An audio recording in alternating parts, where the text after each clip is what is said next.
Marina Bay Sands की construction के दौरान इंजीनियर्स को एक ऐसा चैलेंज फेस करना पड़ा जो उन्होंने कभी सोचा भी नहीं था। बिल्डिंग की डिजाइन के हिसाब से इसमें 3 टावर्स के ऊपर एक स्काई पार्क भी बनाना था, जिसका साइज यूएस नेवी के निमित्त एयरक्राफ्ट कैरियर से भी बड़ा था। लेकिन उस समय जब बिल्डिंग बनाने का समय आया तो इंजीनियर्स ने एक बहुत बड़ा फॉल्ट पकड़ा जो उनके लिए एक बहुत बड़े सिरदर्द का कारण बन गया था।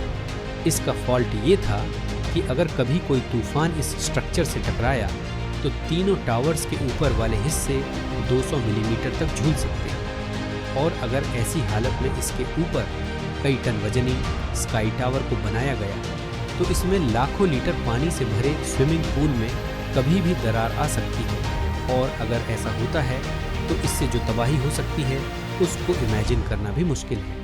अब इस प्रोजेक्ट के ऊपर लाखों डॉलर्स और कई वर्कर्स की दिन रात की मेहनत लग चुकी थी, तो वहीं स्काई पार्क के आइडिया को स्किप करना भी पूरे स्ट्रक्चर की इमेज को खराब करने वाला था।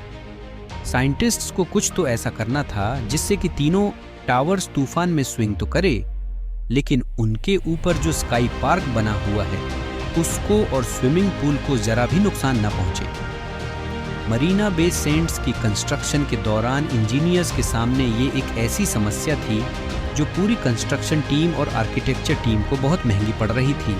लेकिन फिर भी इंजीनियर्स ने कैसे सारी मुश्किलों और समस्याओं को पीछे छोड़ के इस इंजीनियरिंग मास्टरपीस को तैयार किया, आइए जानते हैं। मैं आपका होस्ट स्वागत करता हूँ आपका इस नई वीडियो में। तो चलिए वीडियो को स्टार्ट करते हैं। जैसा कि आप सब ने सिंगापुर के बारे में तो सुना ही होगा, जो कि एक छोटा सा देश है। सिंगापुर का कुल क्षेत्रफल हमारे मुंबई शहर से थोड़ा ही बड़ा है। सिंगापुर का मरीना बे सैंड्स प्रोजेक्ट दुनिया के बेहतरीन इंजीनियरिंग अजूबों में से एक है। इसी वजह से इसको इंजीनियरिंग का मास्टरपीस भी कहा जाता है। इंजीनियर्स को 3 ऐसी बिल्डिंग्स खड़ी करनी थी जिसका एक हिस्सा तो सीधा खड़ा होगा, लेकिन जो दूसरा हिस्सा होगा वो झुका हुआ होगा, वो भी पहले वाले हिस्से के सपोर्ट से। इस प्रोजेक्ट की लागत की बात करें तो इसमें लगभग 8 बिलियन डॉलर्स या 60,000 करोड़ रुपए लगने वाले थे। इस प्रोजेक्ट में 680 फीट लंबी 3 बड़ी बड़ी बिल्डिंग्स के साथ एक एयरक्राफ्ट कैरियर से भी बड़ा स्काई पार्क, 200 फीट ऊंचा आर्ट्स म्यूजियम और एक फ्लोटिंग एंटरटेनमेंट पवेलियन भी बनने वाला था, वो भी पानी के ऊपर।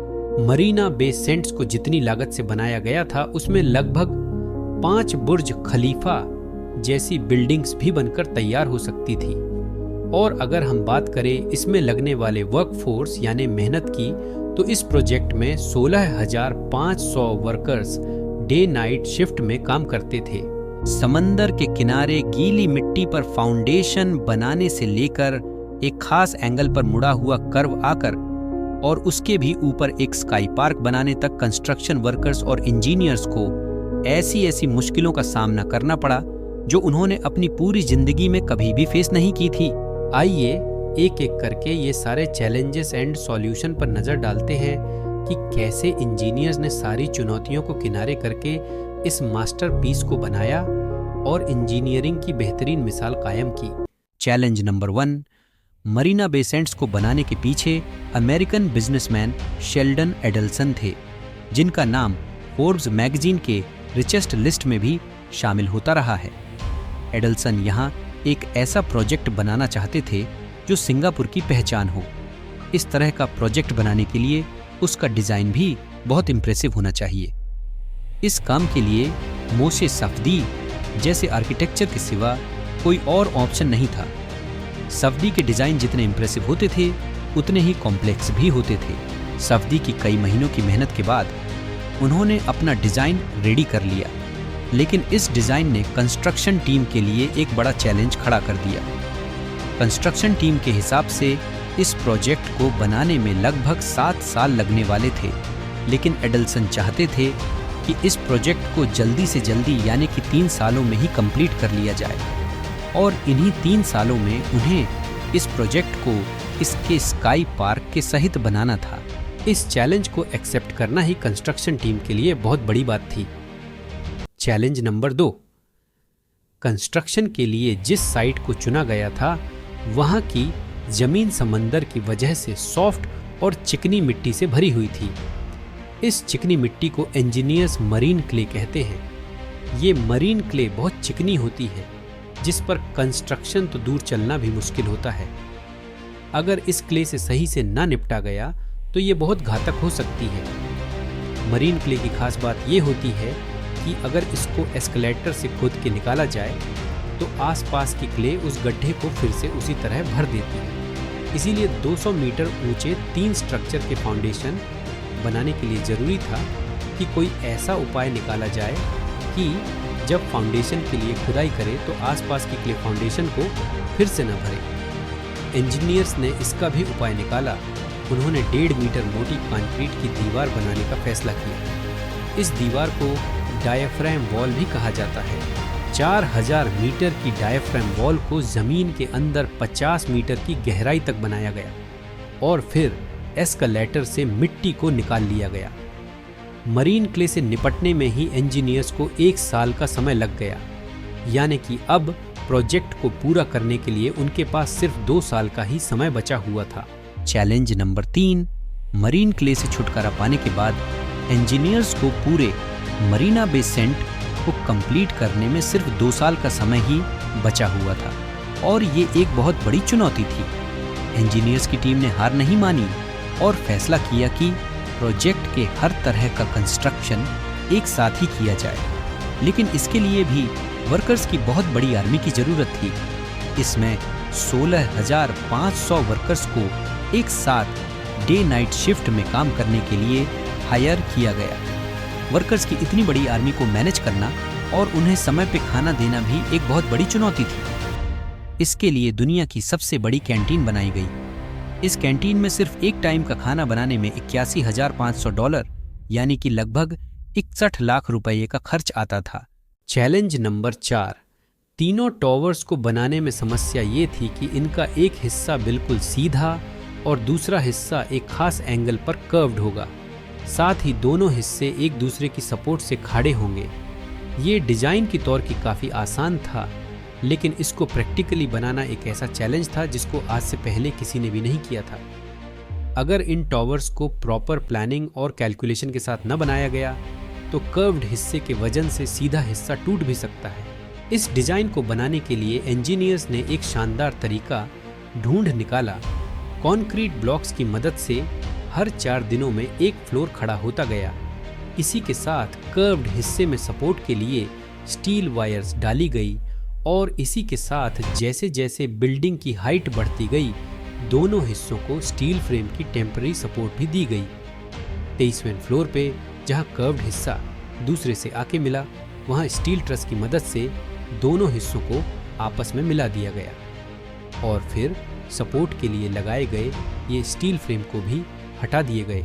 चैलेंज नंबर 5, 1.5 साल गुजर जाने के बाद मरीना बे सेंट की ये तीनों बिल्डिंग्स और आर्ट्स म्यूजियम की कंस्ट्रक्शन कंप्लीट हो चुकी थी, लेकिन अभी भी बिल्डिंग का एक हिस्सा बनना बाकी था जो कि सबसे महत्वपूर्ण था, और वो हिस्सा था 1115 फीट लंबा स्काई पार्क, जिसको 200 मीटर ऊपर तीनों टॉवर्स को टॉप पर बनाना था। और इम्पोर्टेंट बात ये थी कि इस काम को पूरा करने के लिए इंजीनियर्स की टीम के पास सिर्फ 6 महीनों का समय बचा हुआ था। लेकिन जब स्काई पार्क बनाने का समय आया तो इंजीनियर्स का ध्यान एक बहुत बड़ी समस्या ने अपनी ओर खींचा, जिसकी वजह से स्काई पार्क बनाने के काम में और देरी हो गई।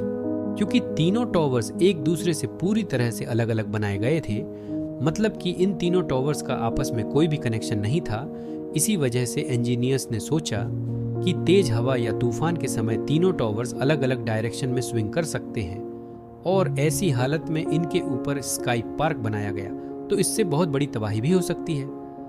इंजीनियर्स ने अपने डाउट को क्लियर करने के लिए प्रोजेक्ट के मॉडल को विंड टनल टेस्ट से गुजारा। सीपीपी विंड इंजीनियरिंग कंपनी की हेल्प से मॉडल के ऊपर वीक पॉइंट्स के ऊपर सेंसर लगाए गए एवं इसको आर्टिफिशियल टाइफॉन से गुजारा गया। टेस्ट में जिसका डर था वही हुआ। इस टेस्ट का रिजल्ट पॉजिटिव आया। वाइंड इंजीनियर्स ने बताया कि तूफान की स्थिति में टॉवर्स के टॉप वाले हिस्से 200 मिलीमीटर तक झूल सकते हैं, यानी कि लगभग एक मोबाइल फोन के जितना। अब कहने में तो ये इतना बड़ा स्विंग नहीं है, लेकिन कंक्रीट की प्रकृति ऐसी नहीं है कि वो थोड़ा सा भी स्विंग सहन कर सके। थोड़े से ही प्रेशर से कंक्रीट में क्रैक हो सकता है। अगर ऐसी स्थिति में स्काई पार्क बनाया गया तो तूफान के समय इसके स्विमिंग पूल में क्रैक भी आ सकता है, जिससे कि स्काई पार्क का बड़ा हिस्सा टूट के गिर भी सकता है। ये खबर सभी के लिए बहुत बुरी थी।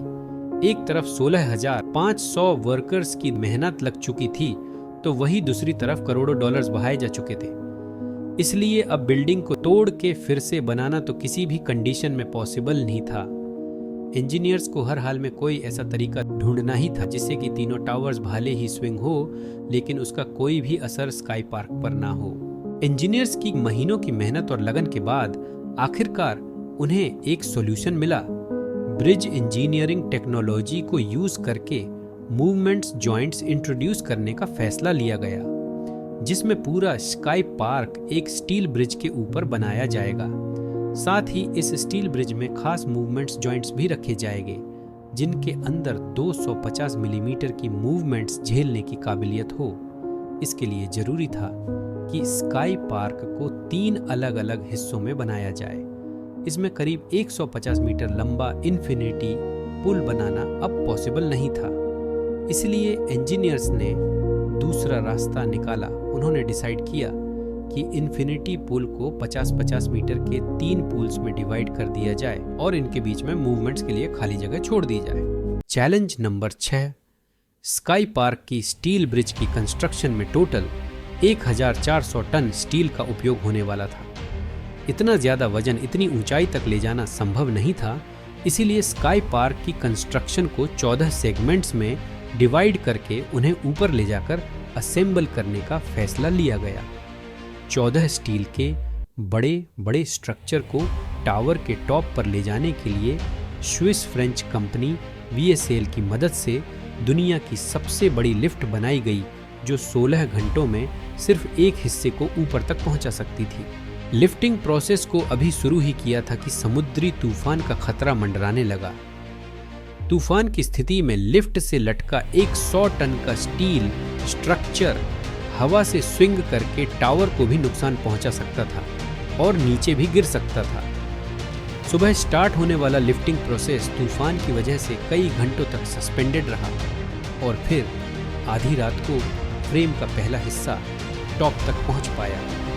वहां सारे हिस्सों को असेंबल करके स्काई पार्क का कंस्ट्रक्शन पूरा कर लिया गया। मरीना बे सेंट की कंस्ट्रक्शन 2009 में पूरी होनी थी, लेकिन स्काई पार्क की वजह से 1 साल डिले के बाद साल 2010 में पूरी हुई।